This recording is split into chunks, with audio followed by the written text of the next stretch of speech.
want to pull up this video. It's gone viral. I believe it's from someone by the name of Miranda Jewell. That's what it says in the video, but I just want to play it for you and then we'll talk about it. I don't even know what to say at this point. I had to get off the train past my stop because there was a guy who was following me from car to car. And when I tried to get off at my stop, which was pitch dark, he held it open to see if I was going to get off. So I had to get off the stop after. And then when I got off the stop after, I hopped on the next train that was going the other direction. And I got on an express train. And now I'm back on the other side of the tracks. Hold on. New York City is not safe. It's not safe for women. Okay? I am so sick and tired of having to look over my shoulder 24/7, not just at night, during the day, at all hours. I'm sick and tired of it. Who do you think she voted for? Oh, I'm sure she voted for Mom Donnie, right? There is a 75% chance she votes liberal. And I'm not trying to disparage her or claim that is what she's doing. But women around her age, key demo age in New York, some 70, I think it's 80 or 90 actually percent female, vote for the Democratic candidates who then appoint a police chief who says soft on crime. And then they appoint judges, soft on crime. So she is arguing for, and it's not about her as an individual, but this is what people in New York voted for. And this is, a lot of this is leading to this, what I call the rise of the urban right. Mm-hmm. And which we need more of that. This is a different Alvin Bragg is horrifying. Pipeline, a different path from the rural right, which most people, everyone knows the rural right. Everyone gets that. We're conserving our small towns. We're conserving our culture. We care about the farms. Everybody gets it. Everybody loves it. Cowboy hats, pickup trucks. Everybody gets that. That's the sort of stereotypical Republican viewpoint. The urban right is a little bit different. The urban right is way more radical.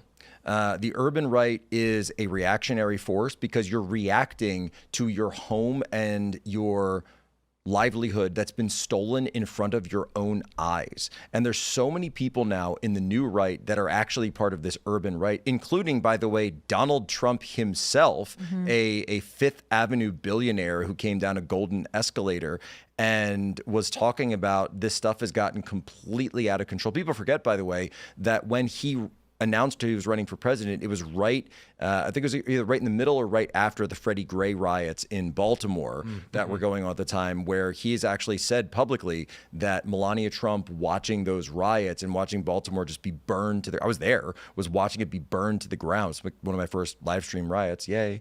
That she said to Trump, he said, you have to do it. This is your time. And so the urban right is this, you come to politics from a completely different perspective than the rural right. Your focus is going to be different. And you think about it, right?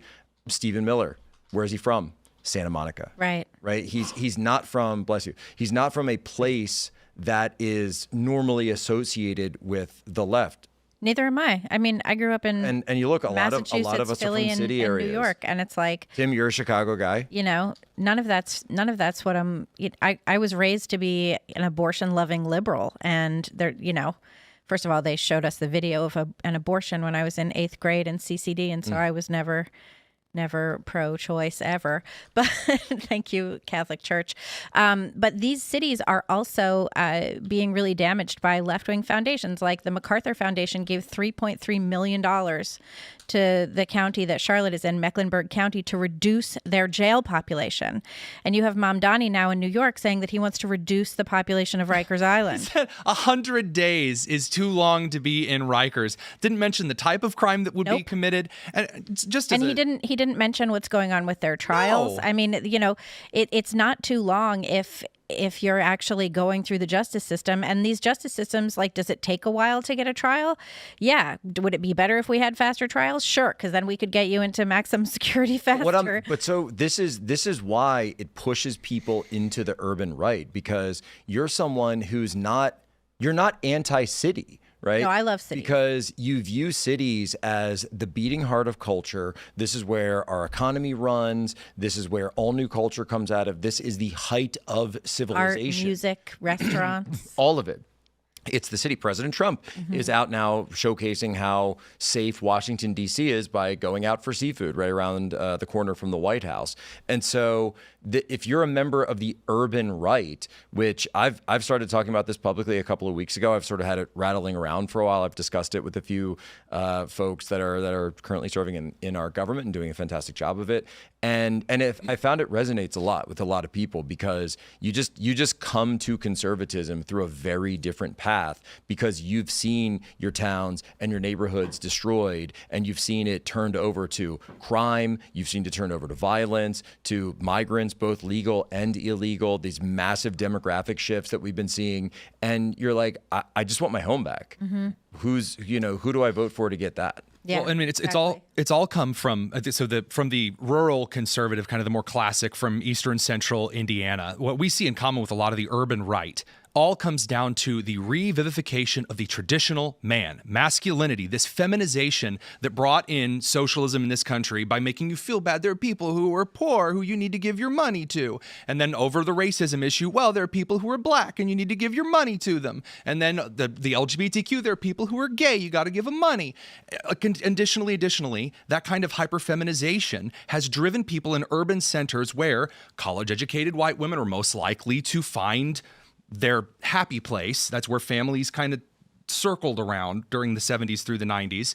Well, now people are tired of it because they've seen the effect of a fatherlessness across every community in this country. The traditional man actually coming back is going to be a core part of the right in the next 30 years. That's why Vance and Trump, urban and rural right, are so alike in kind of their family-orient policy prescriptions. Yeah, or the man of today is the guy who's too scared to stand up to a tiny woman who's yelling at him. Does to the give him her baseball? Oh no! And he does the arm thing. He does the arm thing even before he realizes who it is. That's his initial response, which is a very.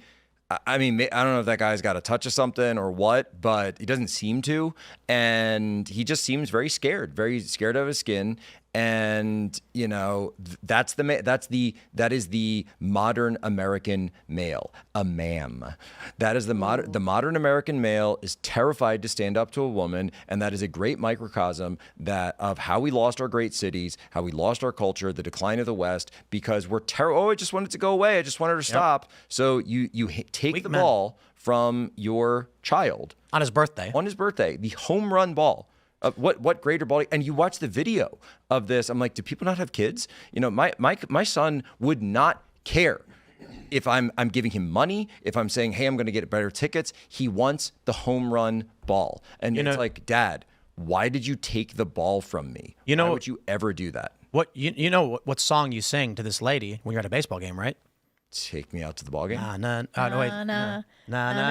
na. Hey, goodbye, Karen. Yep. Like it's he walks over a few seats. The ball was flying towards there. He gets it. It's his. That's a fair ball.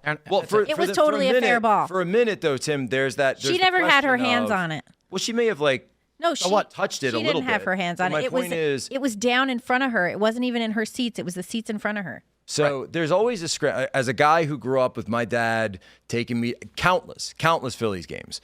Never had a situation like this where he gave away one of our balls. Like we would go outside, even just in local areas. If there was a high school game, we would go out to the river after the game to collect foul balls from the river because it was cheaper than going out and buying them. And that was just something we did on Saturday mornings with me, my brother, and my dad. We would ride the bike, go down the river. There was a game, get the foul balls, dry them out, boom, got some practice balls. And he never once would say, "Oh, we're gonna hand it over. We're gonna do this." No, it was when he was older, he would get it, and then we would go get it. He'd be like, "Go get it," and if you don't get it, it's, "Hey, be faster next time." Thanks for checking out this clip from Timcast IRL. Make sure to watch the show live Monday through Friday at 8 p.m. Subscribe to this channel, and we will see you all there.